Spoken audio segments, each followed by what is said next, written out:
Hi, this is Revathi. Welcome to అందమైన కథల పొదరిల్లు. Video చూస్తున్న ప్రతి ఒక్కరికి, అలాగే లైక్స్ కామెంట్స్తో ఎంకరేజ్ చేస్తున్న వారందరికీ నా హృదయపూర్వక ధన్యవాదాలు. నీ తనుకే ఎపిసోడ్ నెంబర్ 83. చూస్తుంటే నీ పేరు బాగా నిలబెట్టుకుంటున్నావని అర్థమవుతుంది మిస్టర్ కృష్ణకుమార్. డాక్టర్ రమాదేవి వాళ్ళు ఫోన్ చేస్తే బిజీగా ఉన్నామని చెప్పావంట. ఇదేనా బిజీగా ఉండటం అంటూ ఇద్దరిని చూసి అడుగుతుంటాడు. ఆ పక్కన ఉన్న అమ్మాయి గన్ చూసి భయపడుతూ బెడ్ మీద ఉన్న డ్రెస్ని చేతిలోకి తీసుకొని ఆ రూమ్లో నుంచి బయటికి వెళ్తుంది. వెళ్తున్న అమ్మాయి వైపు డాక్టర్ ఆశగా చూస్తుంటే కళ్యాణ్ వాడి అవతారం చూసి, చూస్తే కమెడియన్గా ఉన్నావు, నువ్వు డాక్టర్ ఏమిట్రా అని అంటాడు. ఏ మ్యాన్, డాక్టర్లు కమెడియన్గా ఉండకూడదా అంటాడు జారిపోతున్న జుబ్బాల్ని పైకి అనుకుంటూ. ఉండొచ్చు కానీ నీతో తీరిగ్గా మాట్లాడడానికి అక్కడ టైం లేదు. నా కొడుకు బతకాలంటే నాతో ఇండియాకి రావాలి, ముందు పద అంటాడు గన్ గురిపెడుతూ. ఏ మ్యాన్, నీ బెదిరింపులు చూసి వస్తాననుకుంటున్నావా? నేను చస్తే నీ పేషెంట్ని కాపాడటం కష్టం. సో నువ్వు నన్ను చంపలేవని నాకు తెలుసు అంటాడు ధీమాగా. నిజమే డాక్టర్, నిన్ను చంపితే తనకి ట్రీట్మెంట్ ఎలా జరుగుతుంది? అందుకే నువ్వు బతకాలి. బతికి ఉండగానే నువ్వు చచ్చేటట్టుగా చేస్తాను. నీ వీక్ పాయింట్ నాకు తెలిసిపోయింది కదా. గన్నుని గురి పెట్టాల్సిన దగ్గర గురి పెడితే చచ్చినట్టు నువ్వే వస్తావు అంటూ వాడి గుండె దగ్గర నుంచి నిదానంగా గన్ కిందికి దింపి సెంటర్ పాయింట్ దగ్గర గురి పెడతాడు. డాక్టర్ ఒక్కసారిగా భయపడుతూ కింద చేతులతో మూసుకొని, కొంప తీసి ఇక్కడ పెలుస్తావా ఏంటి అంటాడు. నువ్వు రాకపోతే ఖచ్చితంగా అక్కడే పెలుస్తాను అంటాడు మెంటలోడు. వద్దు, అంత పని చేయకు, నేను బట్టలు మార్చుకొని ఫ్రెష్ అయ్యి వస్తాను అంటాడు. అక్కడ రెండు ప్రాణాలు చావు బతుకుల మధ్య ఉన్నాయంటే బట్టలు మార్చుకుంటాను, మేకప్ వేసుకుంటానంటావేంటి, ముందు పద అంటూ దగ్గరికి వచ్చి వాడి మెడ పట్టుకుంటాడు. కొన్ని గంటల తర్వాత అర్జున్ చెప్పింది చెప్పినట్టు సంజన కళ్ళ ముందు కనపడుతుంటే ఆశ్చర్యంగా అర్జున్ వైపు చూస్తుంది. అశోక్ అర్జున్ కన్నుబొమ్మలు ఎగరేస్తూ, అది మా మెంటలోడంటే అంటాడు నవ్వుతూ. భుజాల మీద నుండి జారిపోతున్న జుబ్బా షార్ట్ అవతారంలో ఉన్న కృష్ణకుమార్ని మెడ పట్టుకొని కళ్యాణ్ ఆతృతగా హాస్పిటల్ లోపలికి ఈడ్చుకుంటూ తీసుకొస్తుంటాడు. ఆ అవతారంలో ఉన్న కృష్ణకుమార్ని చూసి హాస్పిటల్లో ఉన్న వాళ్ళు నవ్వుతుంటారు. అది చూసి డాక్టర్ ఫీల్ అవుతూనే మరో పక్క కళ్యాణ్కి భయపడుతూ వెళ్తుంటాడు. అన్నసూర్యం గారు, రాజేశ్వరి మాత్రం డాక్టర్ని చూడగానే కాస్త కుదుట పడతారు. కళ్యాణ్ డాక్టర్ని అలా తీసుకొస్తుంటే సూర్య కూడా కాస్త నవ్వుతూ, మా అక్క మెంటల్ బాస్ మామూలుడు కాదని మరొకసారి నిరూపించుకున్నాడు అని అనుకుంటాడు. కొద్దిసేపటికి ఆ అవతారంలోనే కృష్ణకుమార్ క్రిటికల్ పరిస్థితిలో ఉన్న మైథిలిని చెక్ చేస్తుంటాడు. ఆ మరుక్షణమే డాక్టర్ కృష్ణకుమార్ నిర్లక్ష్యాన్ని వదిలేసి ఓ మంచి డాక్టర్గా రెస్పాండ్ అవుతూ, కమాండ్ డాక్టర్స్, బేబీ బతకాలంటే త్వరగా సిజేరియన్ చేయాలి. చూడండి డాక్టర్ రమాదేవి, సిజేరియన్ చేసే టైంలో పేషెంట్కి ఫిట్స్ వచ్చే ప్రమాదం ఉంది. అలా ఫిట్స్ వస్తే పేషెంట్ కోమాలోకి వెళ్ళే ప్రమాదం కూడా ఉంది. ఆ టైంలో పేషెంట్ కోమాలోకి వెళ్తే ఇక ఇద్దరినీ బతికించలేము. సో ఆ టైంలో మీ డాక్టర్స్ టీం అందరూ చాకచక్యంగా వ్యవహరించాలి. అప్పుడే ఇద్దరినీ కాపాడగలుగుతాము అని గైనకాలజిస్ట్ డాక్టర్స్కి చెప్పాల్సిన సూచన చెప్తాడు. కొద్దిసేపటికి ఆపరేషన్ థియేటర్లో రమాదేవితో పాటు కొంతమంది సీనియర్ గైనకాలజిస్ట్, న్యూరాలజిస్ట్ డాక్టర్ల నేతృత్వంలో మైథిలికి సిజేరియన్ జరుగుతుంటుంది. మైథిలి తలకు కూడా మిషన్స్ సెట్ చేసి ఉంటాయి. మిషన్స్ నుంచి కనెక్ట్ అయిన సిస్టమ్ ముందు కృష్ణకుమార్ కూర్చొని మైథిలి మైండ్ స్టేటస్ని చెక్ చేస్తుంటాడు. ఆపరేషన్ థియేటర్లో ఏం జరుగుతుందేమోనని, ఏం వినాల్సి వస్తుందేమోనని కళ్యాణ్తో సహా అందరూ కంగారు పడుతూ ప్రాణాలు అరిచేతిలో పెట్టుకొని ఉంటారు. ఇక కళ్యాణ్ టెన్షన్ గురించి వివరించాల్సిన అవసరం లేదు. క్షణం కూడా కుదురుగా ఉండకుండా అటు ఇటు తిరుగుతుంటాడు. డాక్టర్ కృష్ణకుమార్ భయపడినట్టుగానే ఆపరేషన్ మధ్యలో మైథిలికి ఫిట్స్ వస్తుంటాయి. ఆ క్షణంలో కృష్ణకుమార్తో సహా డాక్టర్స్, నర్సులు అందరూ కంగారు పడుతుంటారు. ట్రీట్మెంట్ కంట్రోల్ తప్పుతుందేమోనని భయంతో రమాదేవి కళ్ళల్లో కూడా కన్నీళ్ళు వస్తుంటాయి. తోటి డాక్టర్స్ కూడా ఏం జరుగుతుందేమోనని కంగారు పడుతుంటారు. కృష్ణకుమార్ కూడా కంగారు పడుతూనే అక్కడున్న డాక్టర్స్ని గైడ్ చేస్తూ మైథిలి మైండ్ స్టేటస్ని చెక్ చేస్తుంటాడు. బయట ఉన్న వాళ్ళు కూడా టెన్షన్ పడుతూ గుర్తొచ్చిన దేవుడికి దండం పెట్టుకుంటూ ఉంటారు. ఇలా కొన్ని నిమిషాల తర్వాత డాక్టర్ కృష్ణకుమార్ గైడెన్స్ ట్రీట్మెంట్తో మైథిలికి ఫిట్స్ తగ్గి నార్మల్కి వస్తుంటుంది. అప్పటికి కానీ ఆపరేషన్ చేస్తున్న డాక్టర్స్ కాస్త రిలాక్స్ అవుతారు. ఇలా మరికొన్ని నిమిషాల తర్వాత బయట ఉన్న కళ్యాణ్ వాళ్ళకి జూనియర్ ముద్దుల మెంటలుడు ఏడుపు వినిపిస్తుంది. ఆ ఏడుపు కళ్యాణ్ చెవిలో పడగానే పట్టలేని ఆనందం కలుగుతూ కళ్ళల్లో ఆనంద బాష్పాలు వర్షిస్తుంటాయి. మరికొన్ని నిమిషాల్లో ఒక సిస్టర్ ముద్దుల మెంటలోడిని తీసుకొచ్చి మీకు అందమైన బాబు పుట్టాడు అని బాబుని కళ్యాణ్ చేతుల్లో పెడుతుంది. కళ్యాణ్ తెగ సంతోషపడుతూ చేతిలో ఉన్న బాబుని కళ్ళార్పకుండా అపురూపంగా చూస్తుంటాడు. అప్పటి వరకు టెన్షన్గా ఉన్న వారందరూ కూడా బాబుని చూడగానే కాస్త సంతోషపడుతుంటారు. అనసూయం గారు సిస్టర్ని చూస్తూ మైథిలి ఎలా ఉందమ్మా అని అడుగుతుంది. కళ్యాణ్తో సహా సిస్టర్ సమాధానం కోసం చూస్తుంటారు. తల్లి కూడా ఆరోగ్యంగానే ఉన్నారండి, తనకి ఇంకా ట్రీట్మెంట్ జరుగుతుంది, కానీ ఇక కంగారు ఏమీ లేదని డాక్టర్స్ చెప్పమన్నారు. మరో గంటలో తల్లిని వార్డ్రూమ్లోకి షిఫ్ట్ చేస్తాము, అప్పుడు మీరు వెళ్ళి తల్లిని చూడవచ్చు అని చెప్పి వెళ్తుంది. సిస్టర్ మాటలు వినగానే కళ్యాణ్తో సహా అందరూ సంతోషపడి ఊపిరి పీల్చుకుంటారు. కళ్యాణ్ బాబుని అపురూపంగా హృదయానికి హత్తుకొని ఆనంద బాష్పాలు పెట్టుకుంటూ నా బాబు, నా కొడుకు అని అనుకుంటాడు భావోద్వేగంతో. కళ్యాణ్ అలా చూసి రాజేశ్వరి, సూర్యతో సహా అందరూ సంతోషపడుతుంటారు. తర్వాత అనసూయం గారు కళ్యాణ్ చేతుల నుంచి బాబుని తీసుకొని ముద్దు చేస్తుంది. అర్జున్ కూడా బాబుని ముచ్చటగా చూస్తూనే మనసులో మాట్లాడుకుంటూ సూదులు సిరంజలతో పుట్టిన ఈ హైబ్రిడ్ రకం పుట్టకముందే అందరినీ ఇంత టెన్షన్ పెట్టించాడు, ఇక పెద్దవాడవుతుంటే ఇంకెన్ని టెన్షన్స్ పెట్టిస్తాడో అని అనుకుంటాడు. అన్నసూయం గారి దగ్గర నుంచి రాజేశ్వరి గారు కూడా బాబుని తీసుకొని ముద్దు చేస్తుంటుంది.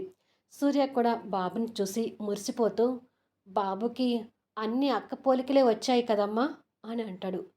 అది నిజమే అయినా సూర్య మాటలకి రాజేశ్వరి ఏమీ మాట్లాడకుండా మౌనంగా ఊరుకుంటుంది.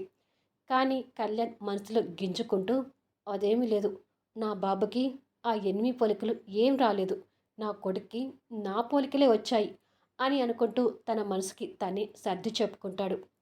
అర్జున్ మాత్రం కళ్యాణ్ వైపు కాస్త కోపంగా చూస్తూ పోలికలు ఎవరివైనా బుద్ధులు మాత్రం ఈ మెంటలోడివి రాకూడదు దేవుడా అని కోరుకుంటాడు మనసులో. తర్వాత అర్జున్ పక్క నిలబడిన సంజన బాబుని తీసుకొని ముద్దు చేస్తుంటుంది. మరి మన జూనియర్ ముద్దుల మెంటలోడికి ఎలా తెలిసిందో ఏమో సంజన కడుపు మీద కాస్త గట్టిగా తంతాడు. దాంతో సంజన కాస్త కళ్ళు తిరుగుతున్నట్టుగా అవుతుంటే అర్జున్ వెంటనే చూసి బాబుని చేతిలో తీసుకొని ఏమైంది సంజన అని కంగారుగా అడుగుతాడు. కళ్యాణ్తో సహా అందరూ ఏమైంది సంజన అని కంగారుగా అడుగుతారు. సంజన నవ్వి కంగారు పడాల్సిన అవసరం లేదు, నేను తల్లిని కాబోతున్నాము అర్జున్, మనకు త్వరలో పాప పుడుతుంది అని అంటుంది. నోట్, పాపం ఆ పాప మరో మైథిలి అవుతుందేమో. బాబుని ఎత్తుకున్న అర్జున్ సంతోషపడుతూ నిజమా సంజన అని ఆశ్చర్యంగా అడుగుతాడు. సంజన కాస్త సిగ్గుపడుతూ నిజమే అర్జున్ అని అంటుంది. ఈరోజు అన్ని శుభవార్తలు వింటున్నాము అని అనుకుంటారు అందరూ. కానీ అర్జున్ మాత్రం ఇబ్బందిగా ఒక చేత్తో తలగొక్కుంటూ ఇంకొక చేతిలో ఉన్న బాబు వైపు అనుమానంగా చూస్తూ కాస్త ఏడుపు మొహంతో చూస్తూ నేను తండ్రిని అవుతున్నాననే విషయం నాకంటే ముందే సూదులు సిరింజలతో పుట్టిన ఈ హైబ్రిడ్ రకానికి తెలిసిందట్టుంది, అందుకే నా కూతుర్ని కడుపులో ఉన్నప్పుడే తన్నాడు అని వాపోతుండగా అదే నిజం మామ అన్నట్టుగా అర్జున్ బట్టలు తడుస్తుంటాయి. అర్జున్ ఒక్కసారిగా కంగారు పడుతూ రే కళ్యాణ్, నీ కొడుకు నా బట్టలు తడిపాడు అని అంటాడు. కళ్యాణ్ నవ్వుతూ బాబుని చేతిలో తీసుకొని నా కొడుకు వచ్చేటప్పుడే పెళ్ళాన్ని తెచ్చుకున్నాడు, ఇప్పుడు పిల్లనివ్వబోతున్న మామకి సన్మానం చేశాడు అని అంటాడు గొప్పగా ఫీల్ అవుతూ. ఆ మాటలకి అర్జున్ కాస్త కోపం తెచ్చుకుంటూ ఎవడ్రా పిల్లనిచ్చే మామ, చచ్చిన నా కూతుర్ని నీ కొడుక్కి ఇవ్వను అంటాడు. నా కొడుక్కి ఇవ్వకపోతే ఇంకెవరికి ఇస్తావురా ఈడియట్ అని అంటాడు కళ్యాణ్. నీ కొడుకు నీడ కూడా నా కూతురి మీద పడనివ్వను అని అర్జున్ మొహం తిప్పుకుంటూ వాదిస్తాడు. పెద్ద గింజుకుంటున్నావు కానీ నా కొడుకుని పెళ్లి చేసుకునే అదృష్టం నీ కూతురికి ఉందో లేదో ముందు అది చూసుకో అని కళ్యాణ్ వాదిస్తాడు. అంత అదృష్టం నా కూతురికి లేకపోయినా పర్వాలేదు, అని అర్జున్ ఏమాత్రం తగ్గకుండా వాదిస్తాడు. నీకు అదృష్టం వద్దంటే నీ కర్మ అని కళ్యాణ్ వాదిస్తాడు. అలా ఇద్దరు వాదించుకుంటూ ఉంటే అందరూ వాళ్ళని ఆశ్చర్యంగా చూస్తుంటారు. చివరికి అనసూయం గారికి విసుగు వచ్చి, ఏయ్ ఆపండి మీ పిల్లల పెళ్లిగోల అంటుంది చిరాకు పడుతూ. దాంతో ఇద్దరు సైలెంట్ అవుతారు. కానీ ఆ వాదనలో అర్జున్ ఓడిపోయినట్టు గుర్తుగా బాబు అర్జున్ వైపు చూసి నవ్వుతుంటాడు. అర్జున్ నవ్వుతున్న బాబుని ఆశ్చర్యంగా చూస్తూ, వామ్మో వీడు పుట్టడమే ఆలస్యం, మా స్నేహితుల మధ్య గొడవ పెట్టాడు, డౌట్ లేదు వీడు ఖచ్చితంగా వాళ్ళ అయ్యని మించిపోతాడు, పుట్టబోయే నా కూతురు మరో మైథిలి కాకుండా జాగ్రత్త పడాలి అని అనుకుంటూ ఉండగా కళ్యాణ్ చేతిలో ఉన్న బాబు బోసినవులు చిందిస్తుంటాడు. అది చూసి అర్జున్కి ఏడుపు రావడం ఒక్కటే తక్కువ. అంతలోనే అర్జున్ ఫోన్కి ఆర్య దగ్గర నుంచి వీడియో కాల్ వస్తుంటుంది. దాంతో అర్జున్ ఏడుపు మొహంలో నుంచి నవ్వు మొహంలోకి వచ్చి ఫోన్లో ఆర్యకి బాబుని చూపిస్తుంటాడు. కొద్దిసేపటికి డాక్టర్ కృష్ణకుమార్ ఆ అవతారంతోనే బయటకు వచ్చి, ఇప్పుడైనా నేను బట్టలు వేసుకోవచ్చా కళ్యాణ్ గారు అని ధీమంగా అడుగుతాడు. కళ్యాణ్ నవ్వి, ఒరే అర్జున్, నువ్వు కొని తెచ్చిన బట్టలు డాక్టర్కి ఇవ్వు అంటాడు. మరికొన్ని సెకండ్స్లో డాక్టర్ ఆ బట్టలు వేసుకుని కనిపిస్తాడు. అర్జున్ డాక్టర్ని చూసి మాట్లాడుతూ, చూడండి డాక్టర్, ఎంజాయ్ అనేది జీవితంలో ఒక పార్ట్గానే ఉండాలి, కానీ ఎంజాయ్మెంట్ జీవితం కాకూడదు. మీరు రాకుండా ఉండి ఉంటే తల్లి బిడ్డలో ఎవరో ఒకరిని కానీ లేదా ఇద్దరిని దూరం చేసుకునేవాళ్ళం. దాంతో మేము జీవితాంతం బాధపడేవాళ్ళం. మనుషుల్ని బతికించే డాక్టర్ వృత్తి దేవుడు అందరికీ ఇవ్వడు. అది మీకు ఇచ్చారంటే మీరు చాలా అదృష్టవంతులు అనుకోవాలి. దయచేసి మీకున్న మంచి పేరుని మీ చేష్టలతో పాడు చేసుకొని తోటి డాక్టర్స్ మిమ్మల్ని అమర్యాదగా మాట్లాడేటట్టుగా చేసుకోకండి అని అంటాడు. అర్జున్ అలా మాట్లాడుతుంటే కళ్యాణ్కి రివర్స్లో అర్జునుడు కృష్ణుడికి హితబోధ చేసినట్టుగా ఉంటుంది. బాగా చెప్పారండి, ఈ రోజుతో నాకు బుద్ధొచ్చింది, ఇక నుంచి నా వృత్తిలో నేను కరెక్ట్గా ఉంటాను అంటాడు కృష్ణకుమార్. అర్జున్ సంతోషపడి, మిమ్మల్ని ఎయిర్పోర్ట్ వరకు డ్రాప్ చేస్తాను పదండి అని అంటాడు. పర్వాలేదు, నేను వెళ్తాను, మీరు బాబుతో ఎంజాయ్ చేయండి, వస్తాను కళ్యాణ్ గారు అని చెప్పి బాబుని ముద్దు చేసి వెళ్తాడు డాక్టర్. కొద్దిసేపటికి స్పృహలో లేని మైథిలిని ఒక్కొక్కరిగా వెళ్ళి చూస్తుంటారు. అందరి తర్వాత చివరికి కళ్యాణ్ బాబుని అనసూయమ్మ గారికి ఇచ్చి మైథిలిని చూడటానికి రూమ్లోకి వెళ్తాడు. మైథిలి స్పృహలో లేకుండా పడుకొని ఉంటుంది. కళ్యాణ్ దగ్గరికి వచ్చి మైథిలి చెయ్యిని తన చేతిలోకి తీసుకొని, నన్ను తండ్రిని చేసినందుకు థ్యాంక్ యూ ఎనిమి, ఎంత కాదని నా మనసుకి సర్ది చెప్పుకున్నా బాబుకి నీ పోలికలే వచ్చాయి, నీలాగే బాబు అందంగా ఉన్నాడు అని కొన్ని సెకండ్స్ మౌనంగా ఉండి, సరేలే, నీకు నాకు కొన్ని డీలింగ్స్, అదే మిగతా నా 2 కోరికలు తీరలేదు కదా, ప్రస్తుతానికి కొన్ని రోజులు రెస్ట్ తీసుకో, తర్వాత నేను కలిసి నా కోరికలు తీర్చుకునే ప్రయత్నం చేస్తాను అని పట్టుకున్న చెయ్యిని నిదానంగా బెడ్ మీద పెట్టి అక్కడి నుంచి బయలుదేరి డాక్టర్ రమాదేవి రూమ్లోకి వస్తాడు. మరొకసారి మైథిలి హెల్త్ కండిషన్ గురించి తెలుసుకొని బయటకు వచ్చి అనసూయం గారి దగ్గర ఉన్న బాబుని చేతిలో తీసుకొని రాజేశ్వరి గారిని చూస్తూ, మీ కూతుర్ని మీకు ఆరోగ్యంగా అప్పచెప్పాం రాజేశ్వరి గారు, మైథిలి గురించి ఇక్కడ ఏమైనా అవసరం ఉంటే మాకు ఫోన్ చేయండి, ఇక మేము వెళ్తాము అని అంటాడు. అనసూయం గారు ఆశ్చర్యపోతూ, అదేమిట్రా అప్పుడే వెళ్ళడం ఎందుకు, మైథిలి స్పృహలోకి వచ్చాక బాబుని మైథిలికి చూపించి వెళ్దాము అని అంటుంది. అవునరా కళ్యాణ్, ఒకసారి బాబుని మైథిలికి చూపించి వెళ్దాము అంటాడు అర్జున్. కళ్యాణ్ వాళ్ళ వైపు కోపంగా చూస్తూ, వీల్లేదు, మైథిలి నా బాబుని చూడటానికి అస్సలు ఒప్పుకోను అంటాడు. అది కాదు కళ్యాణ్ అని అనసూయం గారు ఇంకేదో చెప్పబోతుంటే కళ్యాణ్ సీరియస్ అవుతూ, ఈ విషయంలో నేను ఇంకెవ్వరి మాట వినను గ్రాని, సరోగసి మదర్కి బాబు మీద ఎలాంటి హక్కు ఉండదని మీకు తెలుసు కదా గ్రాని, బాబుని మైథిలికి చూపించాల్సిన అవసరం ఏమీ లేదు, మైథిలి స్పృహలోకి రాకముందే బాబుని ఇక్కడి నుంచి తీసుకెళ్లడం మంచిది, నా మాట విని నాతో పదండి అని ముందుకు నడుస్తుంటాడు. ఆ విషయంలో రాజేశ్వరి గారు కూడా ఏమీ మాట్లాడలేక మౌనంగా ఉంటుంది.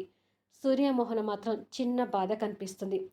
అనసూయం గారు కూడా ఇక ఏమీ మాట్లాడలేక బాధగా రాజేశ్వరి భుజాన్ని తట్టి సూర్యుని కూడా చూస్తూ, వెళ్తున్నాము అన్నట్టుగా కళ్ళతో చెప్పి మనవడి వెనక బయలుదేరుతుంది. అర్జున్ కూడా వాళ్ళ వైపు బాధగా చూస్తూ రాజేశ్వరి గారికి 2 చేతులు జోడించి సూర్య భుజం తట్టి సంజనాతో కలిసి వాళ్ళ వెనక వెళ్తుంటాడు. రాజేశ్వరి, సూర్య వెళ్తున్న బాబు ఏడుపు వింటూ కన్నీళ్ళు పెట్టుకుంటారు. వాళ్ళు వెళ్ళిన కొన్ని నిమిషాలకి మైథిలి నిదానంగా స్పృహలోకి వస్తూ కళ్ళు తెరవక ముందే పక్కన చేయి పెట్టి బాబు కోసం వెతుకుతుంటుంది. ఆ తర్వాత ఎలాంటి ఎమోషన్స్ సీన్స్ జరుగుతాయి అనేది నెక్స్ట్ వీడియోలో చూద్దాము. ఈ వీడియోపై మీ అభిప్రాయాలు తెలుపుతూ కామెంట్స్ ఇవ్వండి. అలాగే లైక్స్ ఇచ్చి ఎంకరేజ్ చేయండి.